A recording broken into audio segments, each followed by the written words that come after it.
Hello friends, welcome to my channel. আজকের আমি class 11-এর এডুকেশনের বেশ কিছু শর্ট প্রশ্ন নিয়ে আলোচনা করব। ক্লাস 11-এর এডুকেশনের সেমিস্টার 1-এর বেশ কিছু শর্ট প্রশ্ন আগের ভিডিওতে আলোচনা করেছি। আজ আবার নতুন একটা ভিডিও যেখানে বেশ কিছু শর্ট প্রশ্ন আছে এবং এই শর্ট প্রশ্নগুলি পরীক্ষার জন্য ভীষণভাবে গুরুত্বপূর্ণ। তাই এই শর্ট প্রশ্নগুলো তোমরা মন দিয়ে শোনো, প্রয়োজন হলে খাতায় লিখে নিতে পারো। তো শুরু করছি। আজকের প্রথম প্রশ্ন হলো, শিশু হলো চারাগাছ, শিক্ষক হলেন মালি। শিশু হলো চারাগাছ, শিক্ষক হলেন মালি। কথাটি কে বলেছে? কথাটি কে বলেছে? না, ফ্রয়েবেল। কথাটি বলেছে ফ্রয়েবেল। তারপর দেখো দ্বিতীয় প্রশ্ন কি বলছে। শিক্ষাকে একটি সচেতন ও বিবেচনাপ্রসূত প্রক্রিয়া বলেছেন কে? শিক্ষাকে একটি সচেতন ও বিবেচনাপ্রসূত প্রক্রিয়া বলেছেন কে? উত্তর হবে অ্যাডামস। অ্যাডামস এই কথাটি বলেছে। তারপর তৃতীয় প্রশ্ন দেখো, শিক্ষা হলো একটি বহুমুখী প্রক্রিয়া। তাহলে শিক্ষা হলো একটি বহুমুখী প্রক্রিয়া। বহুমুখী বলতে বিভিন্ন প্রক্রিয়ার একত্রিত একটা রূপ, সেটা হচ্ছে বহুমুখী প্রক্রিয়া। তো এই শিক্ষা প্রক্রিয়ার মাধ্যমে শিক্ষার্থীর সর্বাঙ্গীন বিকাশ সাধন হয়। শিক্ষার্থীর দৈহিক, নৈতিক, আধ্যাত্মিক, প্রাক্ষবিক, সামাজিক এবং তার সাথে সাথে সবথেকে যেটি ভীষণভাবে বিকশিত হয় সেটা হলো মানসিক বিকাশ। তো এই সমস্ত দিকের ডেভেলপমেন্ট হয়ে থাকে শিক্ষার মাধ্যমে। সেই জন্য শিক্ষাকে একটি বহুমুখী প্রক্রিয়া বলা হয়। তাহলে শিক্ষা হলো একটি প্রক্রিয়া, একটি বহুমুখী প্রক্রিয়া। তারপর দেখো পরের প্রশ্ন চলে এসছে। আধুনিক শিক্ষা হলো শিশু কেন্দ্রিক। তাহলে আধুনিক অর্থাৎ বর্তমান দিনের যে শিক্ষা ব্যবস্থা, সেই শিক্ষা হলো শিশু কেন্দ্রিক বা শিক্ষার্থী কেন্দ্রিক। এই শিশু কেন্দ্রিক শিক্ষার জনককে? রুশো। জ্যাক রুশো হলেন এই আধুনিক শিক্ষা ব্যবস্থার জনক। তারপর পঞ্চম প্রশ্ন কি বলছে। বৈদিক যুগে পার্থিব জ্ঞান লাভের জন্য প্রচলিত শিক্ষার নাম হলো বৈদিক যুগে পার্থিব জ্ঞান লাভের জন্য প্রচলিত শিক্ষার নাম হলো অপরাবিদ্যা। অপরাবিদ্যা। তোমাদের এই ক্লাস 11-এই বৈদিক যুগের শিক্ষা, ব্রাহ্মণ্য যুগের শিক্ষা, মুসলিম যুগের শিক্ষা এবং আধুনিক যুগের শিক্ষা, এই বিভিন্ন যুগের শিক্ষা সম্পর্কে তোমাদের জানতে হবে। তো তখন আরও বিশদে আলোচনা করা হবে। এখন মোটামুটি প্রশ্ন উত্তর হিসাবে জেনে নাও যে বৈদিক যুগে পার্থিব জ্ঞান লাভের জন্য প্রচলিত শিক্ষার নাম হলো অপরাবিদ্যা এবং যে আধ্যাত্মিক জ্ঞান, সেই জ্ঞান লাভের শিক্ষার নাম হলো পরাবিদ্যা। তারপর 6 নম্বর প্রশ্ন কি বলছে। শিশু কেন্দ্রিক শিক্ষার জনককে? একটু আগেই বললাম শিশু কেন্দ্রিক শিক্ষার জনক হলো রুশো। Jack Russo. রুশো হলো শিশু কেন্দ্রিক বা শিক্ষার্থী কেন্দ্রিক শিক্ষার জনক। তারপর 7 নম্বর প্রশ্ন কি বলছে।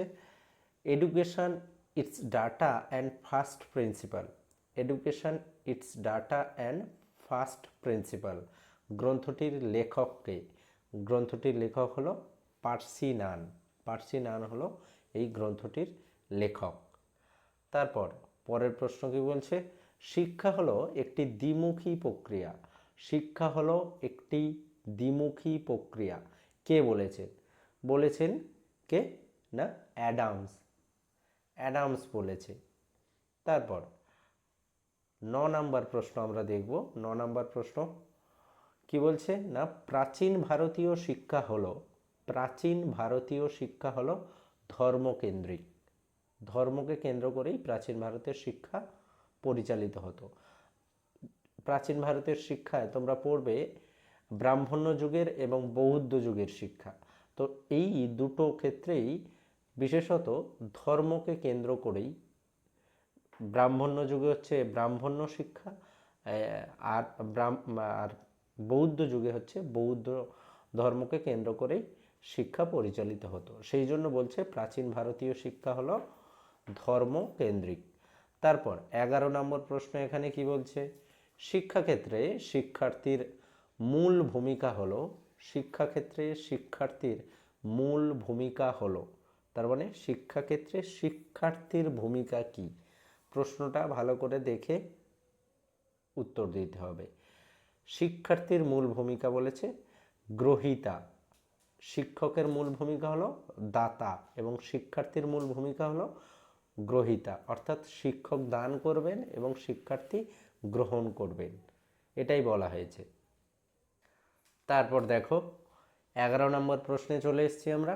11 নম্বর প্রশ্ন কি বলছে, আধুনিক শিক্ষায় শিক্ষক হলেন, আধুনিক শিক্ষায় শিক্ষক হলেন, একটু আগেই বললাম বর্তমানে যে শিক্ষা সেটা হচ্ছে শিশুকেন্দ্রিক শিক্ষা ব্যবস্থা। তো এই শিক্ষা ব্যবস্থায় শিক্ষকের ভূমিকা হলো সহায়ক, পথপ্রদর্শক এবং দার্শনিক, গাইড, ফ্রেন্ড অ্যান্ড ফিলোসফার। সহায়ক, পথপ্রদর্শক এবং দার্শনিক। বর্তমান দিনের যে শিক্ষা ব্যবস্থা, এই শিক্ষা ব্যবস্থায় শিক্ষক শুধুমাত্র শিক্ষা দান করবেন না, বা শিক্ষকের সেই গতানুগতিক যে চিন্তাভাবনায় আমরা শিক্ষককে যেভাবে মনে করতাম, শিক্ষকের ভূমিকা কিন্তু এখন আর সেরকম নয়। এখন শিক্ষকের ভূমিকা হচ্ছে শিক্ষার্থীর একজন বন্ধুর মতো, সহায়কের মতো, পথপ্রদর্শক এবং যিনি হবেন দার্শনিক অর্থাৎ জ্ঞানী হবেন। তারপর 12 নম্বর প্রশ্ন কি বলছে, democracy and education. Democracy and education গ্রন্থের লেখককে, লেখক হলেন জন ডিউই। জন ডিউই হলেন ডেমোক্রেসি অ্যান্ড এডুকেশন গ্রন্থের লেখক। তারপর দেখো 13 নম্বর প্রশ্ন এখানে কি বলছে, একটি শূন্যস্থান আছে, শিক্ষা হলো একটি ড্যাশ প্রক্রিয়া। শিক্ষা হলো একটি ড্যাশ প্রক্রিয়া, জীবনব্যাপী প্রক্রিয়া। শিক্ষা হলো একটি জীবনব্যাপী প্রক্রিয়া, অর্থাৎ জন্ম থেকে শুরু হয় একেবারে মৃত্যু পর্যন্ত চলতে থাকে, এই জন্য এটাকে বলা হচ্ছে জীবনব্যাপী প্রক্রিয়া। তারপর 14 নম্বর প্রশ্ন কি বলছে, শিক্ষার উদ্দেশ্য হলো, শিক্ষার উদ্দেশ্য হলো শিক্ষার্থীর সর্বাঙ্গীন বিকাশ সাধন। শিক্ষার উদ্দেশ্য হলো শিক্ষার্থীর সর্বাঙ্গীন বিকাশ সাধন, অর্থাৎ শিক্ষার্থীর দৈহিক, মানসিক, প্রাক্ষবিক, সামাজিক, নৈতিক, আধ্যাত্মিক সমস্ত দিকের বিকাশ সাধন, এটাকে এক কথায় বলা হচ্ছে সর্বাঙ্গীন বিকাশ সাধন। তারপর 15 নম্বর প্রশ্ন কি বলছে, সংকীর্ণ অর্থে শিক্ষা, অর্থাৎ এই চ্যাপ্টারে তোমাদের শিক্ষা সংকীর্ণ অর্থ এবং শিক্ষার ব্যাপক অর্থ পড়তে হবে। শিক্ষার সংকীর্ণ অর্থ এবং ব্যাপক অর্থ। তো এখানে সংকীর্ণ অর্থে শিক্ষা বলতে কি বলছে না, সংকীর্ণ অর্থে শিক্ষা হলো তাত্ত্বিক জ্ঞান আহরণ করা, অর্থাৎ আমরা এই যে শিক্ষা গ্রহণ করছি, এই শুধুমাত্র তাত্ত্বিক জ্ঞান আহরণের জন্য যে শিক্ষা গ্রহণ করছি, এটা হচ্ছে সংকীর্ণ অর্থে শিক্ষা। এই যে পুঁথি কেন্দ্রিক যে শিক্ষা ব্যবস্থা বা শিক্ষা, এটাকে আমরা বলি সংকীর্ণ অর্থে শিক্ষা। তো যখন সংকীর্ণ অর্থে বলে দেবে এই শিক্ষা কিন্তু সংকীর্ণ অর্থে শিক্ষা, কিন্তু যখন সংকীর্ণ অর্থ বলে দেবে না, তখন কিন্তু এই শিক্ষাকে আমরা ব্রড কনসেপ্টে অর্থাৎ ব্যাপক অর্থে আমরা ভাববো। তো এখানে সংকীর্ণ অর্থে বলে দিয়েছে, তো উত্তর হবে তাত্ত্বিক জ্ঞান আহরণ করা, অর্থাৎ যে সমস্ত তত্ত্ব বা পুঁথি কেন্দ্রিক যে জ্ঞান আহরণ করা, সেটাই হচ্ছে সংকীর্ণ অর্থের শিক্ষা। তারপর পরের প্রশ্ন, সংকীর্ণ অর্থের শিক্ষার বৈশিষ্ট্য। আরেকটি বৈশিষ্ট্যের কথা বলছে, সংকীর্ণ অর্থের শিক্ষার বৈশিষ্ট্য হলো পরীক্ষা কেন্দ্রিক। পরীক্ষা কেন্দ্রিক অর্থাৎ নির্দিষ্ট টাইমে পরীক্ষা হয় আমরা জানি এই শিক্ষায়, তো সেই জন্য এই শিক্ষাকে বলা হচ্ছে সংকীর্ণ অর্থে শিক্ষা। তারপর 17 নম্বর প্রশ্ন কি বলছে, সংকীর্ণ অর্থে শিক্ষার একটি বৈশিষ্ট্য হলো, আবার একই প্রশ্নর আলাদা বৈশিষ্ট্য। সংকীর্ণ অর্থে শিক্ষার একটি বৈশিষ্ট্য হলো সীমাবদ্ধতা, অর্থাৎ একটা নির্দিষ্ট গণ্ডির মধ্যে এই শিক্ষা ব্যবস্থা পরিচালিত হয় এবং নির্দিষ্ট সময়ের মধ্যে নির্দিষ্ট প্রক্রিয়ার মাধ্যমে এই শিক্ষা ব্যবস্থা পরিচালিত হয়, এই জন্য এটা বলছে সীমাবদ্ধতা। তারপর 18 নম্বর প্রশ্ন কি বলছে, ব্যাপক অর্থে শিক্ষা। একটু আগেই বললাম যে সংকীর্ণ অর্থ আছে এবং ব্যাপক অর্থ আছে। এটা কি বলছে, ব্যাপক অর্থে শিক্ষা। ব্যাপক অর্থে শিক্ষা হলো একটি মানসিক প্রক্রিয়া, একটি মানসিক প্রক্রিয়া। এবারে কিন্তু এটা মনে রাখতে হবে যে মাল্টিপল চয়েস প্রশ্নের উত্তর সবসময় অপশান অনুযায়ী উত্তর হবে। হয়তো তুমি কোনো একটা মাল্টিপল চয়েস প্রশ্নের উত্তর তুমি একটা মুখস্থ করে গেছো বা একটা তোমার মনে আছে, কিন্তু তোমাকে দেখতে হবে যে ওই যে 4টে অপশান দিয়েছে সেই 4টে অপশানের মধ্যে কোনটা বেশি অ্যাপ্রোপ্রিয়েট। তুমি যেটা মনে করে গেছো সেটা থাকতে পারে, আবার নাও থাকতে পারে।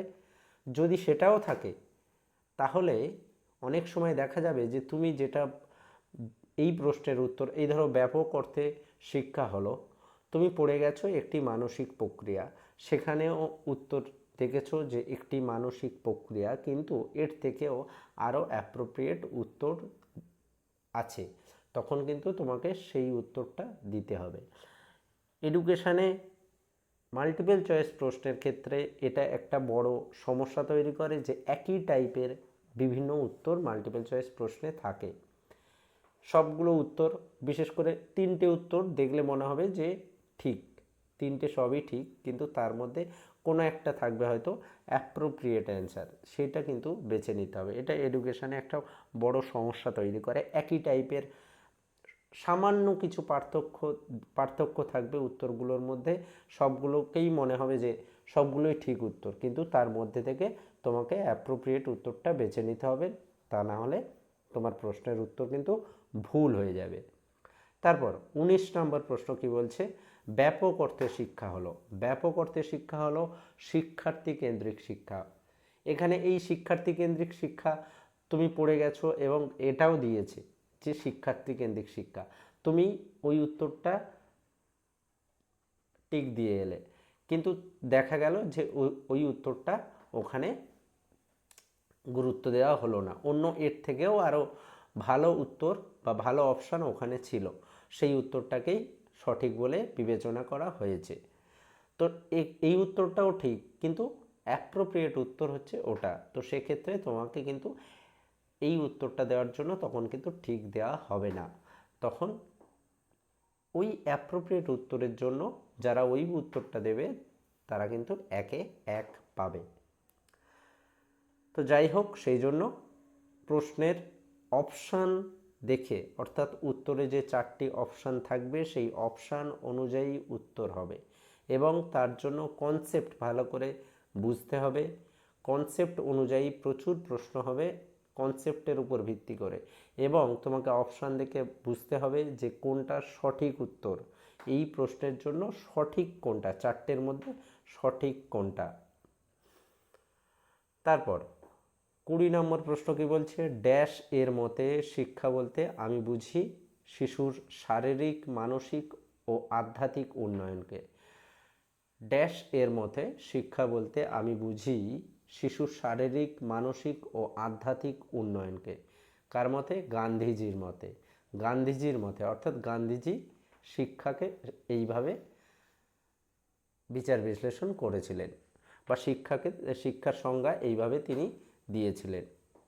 এখানে তোমাদের এই চ্যাপ্টারে গান্ধীজি কি বলেছে, বিবেকানন্দ কি বলেছে শিক্ষা সম্পর্কে, রবীন্দ্রনাথ কি বলেছে শিক্ষা সম্পর্কে, বিভিন্ন ফরেন অর্থাৎ বিদেশি যে দার্শনিকগণ আছেন তারা কি বলেছে, তাদের শিক্ষার সংজ্ঞা বা শিক্ষা সম্পর্কে তারা কি বলেছে সেইগুলো কিন্তু তোমাদের মুখস্থ করতে হবে। তো সেই জন্য এই বেশ কিছু সংজ্ঞা তোমাদের ক্লাস 11-এ কিন্তু মনে রাখতে হবে। তো যাই হোক, 21 নম্বর প্রশ্ন কি বলছে, শিক্ষা হলো একটি অভিযোজনমূলক প্রক্রিয়া। শিক্ষা হলো একটি অভিযোজনমূলক প্রক্রিয়া। তারপর 22 নম্বর প্রশ্ন কি বলছে, রুশোর মতে শিশুকে প্রকৃত শিক্ষা দিতে হলে তাকে ড্যাশের প্রভাব থেকে মুক্ত করতে হবে। রুশোর মতে শিশুকে প্রকৃত শিক্ষা দিতে হলে তাকে ড্যাশ এর প্রভাব থেকে মুক্ত করতে হবে। কিসের প্রভাব থেকে? সামাজিক প্রভাব থেকে মুক্ত করতে হবে, এটা রুশো বলছে। তারপর শেষের দিকে চলে এসেছি, 23 নম্বর প্রশ্ন কি বলছে, প্রকৃতপক্ষে শিক্ষা শুরু হয় ড্যাশ থেকে। কখন থেকে? মাতৃগর্ভ থেকে। অর্থাৎ যখন সেই শিশু মাতৃগর্ভে এলো তারপর থেকেই কিন্তু শিক্ষা শুরু হলো, একেবারে মৃত্যু পর্যন্ত চলতে থাকে। তারপর 24 নম্বর প্রশ্ন কি বলছে? শিক্ষা হলো একটি দ্বিমুখী প্রক্রিয়া। কে বলেছে? শিক্ষা হলো একটি দ্বিমুখী প্রক্রিয়া। কে বলেছে? অ্যাডামস বলেছে। অ্যাডামস কি বলেছে? শিক্ষা হলো একটি দ্বিমুখী প্রক্রিয়া। সেই দুটো দিকে কে কে থাকে? একদিকে শিক্ষার্থী এবং আর একদিকে শিক্ষক থাকেন। তারপর 25 নম্বর প্রশ্ন কি বলছে? শিক্ষা হলো একটি ত্রিমুখী প্রক্রিয়া। কে বলেছেন? শিক্ষা হলো একটি ত্রিমুখী প্রক্রিয়া, অর্থাৎ তিনটে দিক থাকে। তো এটা কে বলেছে? এটা বলেছে জন ডিউই। জন ডিউই বলেছে ত্রিমুখী প্রক্রিয়া। তিনটে দিক কি কি? শিক্ষক, শিক্ষার্থী এবং বিদ্যালয়। তারপর 27 নম্বর প্রশ্ন কি বলছে? সংকীর্ণ অর্থে শিক্ষা হলো নিষ্ক্রিয়। সংকীর্ণ অর্থে শিক্ষার্থী হলো নিষ্ক্রিয়, অর্থাৎ সংকীর্ণ অর্থে শিক্ষার্থী হলো নিষ্ক্রিয় শ্রোতা। তারপর 27 নম্বর প্রশ্ন কি বলছে? সংকীর্ণ অর্থে শিক্ষা হলো, এবার বলছে সংকীর্ণ অর্থে শিক্ষা হলো একটি একমুখী প্রক্রিয়া। এখানে একমুখী কেন বলা হচ্ছে? এখানে বলা হচ্ছে যেহেতু শিক্ষার্থী নিষ্ক্রিয় শ্রোতা, সেহেতু শিক্ষক একাই বলবে এবং শিক্ষক যা বলবে শিক্ষার্থী চুপচাপ সেটা গ্রহণ করবে, সেটা শুধু শুনতে থাকবে এবং শিক্ষকের কথা অনুযায়ী শিক্ষার্থী চলতে থাকবে। সেই জন্য সংকীর্ণ অর্থে শিক্ষা হলো একমুখী, শুধুমাত্র শিক্ষক কথা বলবেন এবং শিক্ষার্থী নিষ্ক্রিয় শ্রোতার ভূমিকা পালন করবে। তারপর লাস্ট প্রশ্ন, সংকীর্ণ অর্থে শিক্ষা হলো, আবার একটা প্রশ্ন আছে, সংকীর্ণ অর্থে শিক্ষা হলো পুঁথিগত অভিজ্ঞতা অর্জন। পুঁথিগত অভিজ্ঞতা অর্জন, এখানে পুঁথিগত স্পেলিংটা ভুল আছে, চন্দ্রবিন্দু হবে পুঁথিগত অভিজ্ঞতা অর্জন। তো সংকীর্ণ অর্থে শিক্ষা এবং ব্যাপক অর্থে শিক্ষা, এই দুটো কনসেপ্ট কিন্তু ভালো করে তোমাদের জানতে হবে। তার কারণ সংকীর্ণ অর্থে শিক্ষা বলতে এর অনেক কিছু বোঝায়, আবার ব্যাপক অর্থে শিক্ষা বলতে তারও কনসেপ্ট বেশ বড়, মানে কোন অপশানটা দেবে কোন অপশানটা দেবে না এমন, এরকমও হতে পারে তুমি অনেকগুলো পড়ে গেছো কিন্তু সেই অপশানটা দেয়নি, কিন্তু সেই রিলেটেড অপশান দিয়েছে। তো সেই জন্য ভালো করে বুঝতে হবে যে সংকীর্ণ অর্থে শিক্ষা বলতে কি বোঝায় এবং ব্যাপক অর্থে শিক্ষা বলতে কি বোঝায়। তো এই সম্পর্কে আমি ভিডিও দিয়েছি, প্রয়োজন হলে তোমরা দেখে নিতে পারো সংকীর্ণ অর্থের শিক্ষা বলতে কি বোঝায় এবং ব্যাপক অর্থের শিক্ষা বলতে কি বোঝায়। এবং এই চ্যানেলে এডুকেশান এবং পলিটিক্যাল সায়েন্সের পরপর প্রত্যেকটা চ্যাপ্টারের ডিটেলস ভিডিও এবং তার প্রশ্ন উত্তর সহ সমস্ত কিছুই পরপর আনা হবে। তোমাদের যদি ভিডিওটা ভালো লাগে তাহলে তোমরা চ্যানেলটিকে সাবস্ক্রাইব করে রাখতে পারো। ধন্যবাদ।